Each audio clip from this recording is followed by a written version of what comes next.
Ladies and gentlemen, please do welcome Emma Jordaan. Imagine this. You're in a leadership team meeting, the office is flooding, and yet no one has told you. This is my story. There I am in a leadership team meeting, there's water pouring through the ceiling, there's total chaos, people running all over the place, buckets and mops sliding across the floor, and yet no one had told us in the leadership team meeting in the room next door that the office was flooding. Not because of a level of incompetence, and it certainly wasn't because they didn't care. This was about culture. You see, in some cultures, hierarchy and authority means respect. Our employees' silence in that moment was because they were showing us their respect. The results, well, there was a delayed response to the flood, and the outcome meant that it cost the company more money. But what if we could decode these cultural moments before they happen? Most global leaders don't fail because of their lack of ability or their lack of effort, but it's because of their lack of cultural understanding. When I talk about culture, I'm not talking about value posters on the walls, beanbags, pool tables. I'm talking about cultural intelligence, the ability to work and relate effectively across cultures. And I believe it's the leadership skill that we were never taught, and yet it's the one that we desperately need. Now, I have worked and lived internationally for about the last 20 years, and for the last 10 been here in the UAE. So I've had my fair share of communication breakdowns. And one example was when I first took my first international assignment here in the UAE, and I was managing a team, and I took a decision on something, and it didn't go quite the way that we'd anticipated. And when I later discussed it with my team and asked them what had gone on, it was clear that they knew that we would see the outcome that we saw. And when I questioned why they hadn't said anything, the answer was simple: you're the boss. And in that moment, I realised that I'd been managing my team from my own cultural lens. And I needed to stop and think about the cultures and the behaviours of the people that I was managing. Another example was when I was delivering training in the training room, and I set the ground rules from the outset that if anybody wanted to contribute or add value to the conversation, that they could feel the freedom to speak up and share their insights. And during a group exercise, I posed a question to the group and I asked if anybody had any thoughts, and I was met with silence. And when I looked around the room, I saw one person gesture with a small flinch like this.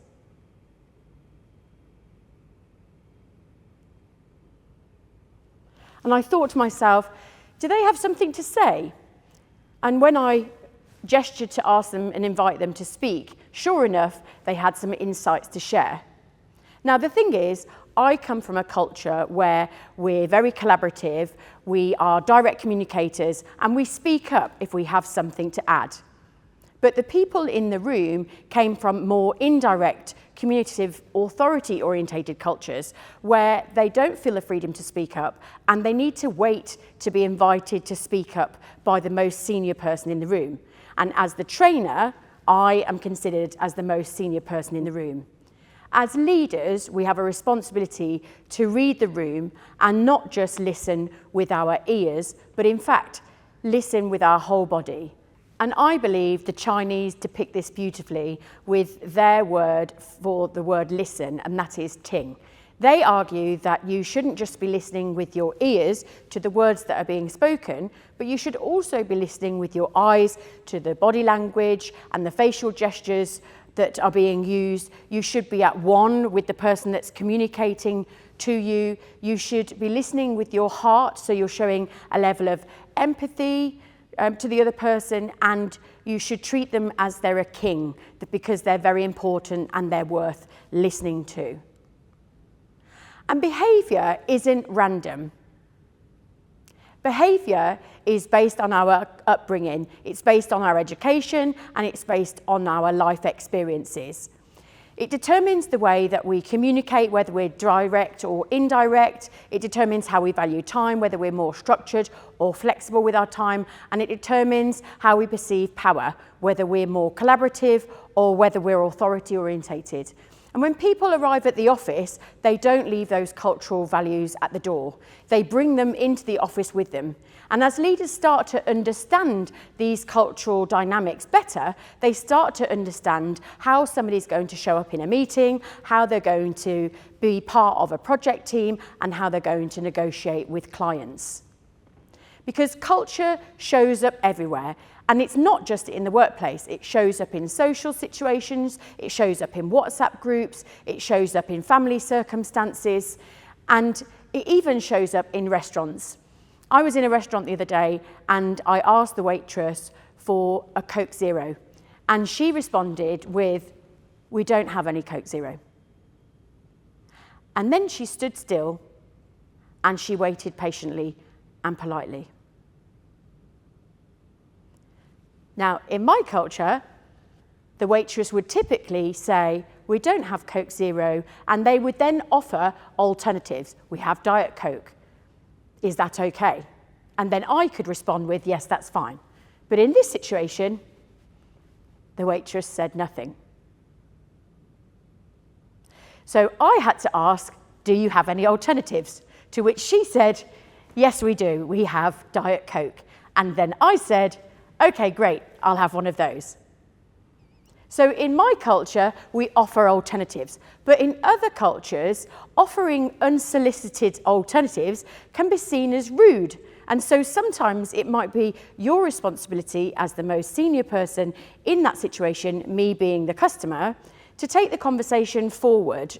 So it's worth thinking about taking a moment to see if there's an extra question that needs to be asked or whether you need to dig a little bit deeper.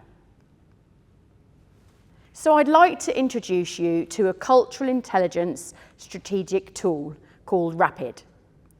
RAPID is recognise. So notice the cultural dynamics at play. What's the behaviour you're witnessing and what's the communication style? A is then assess.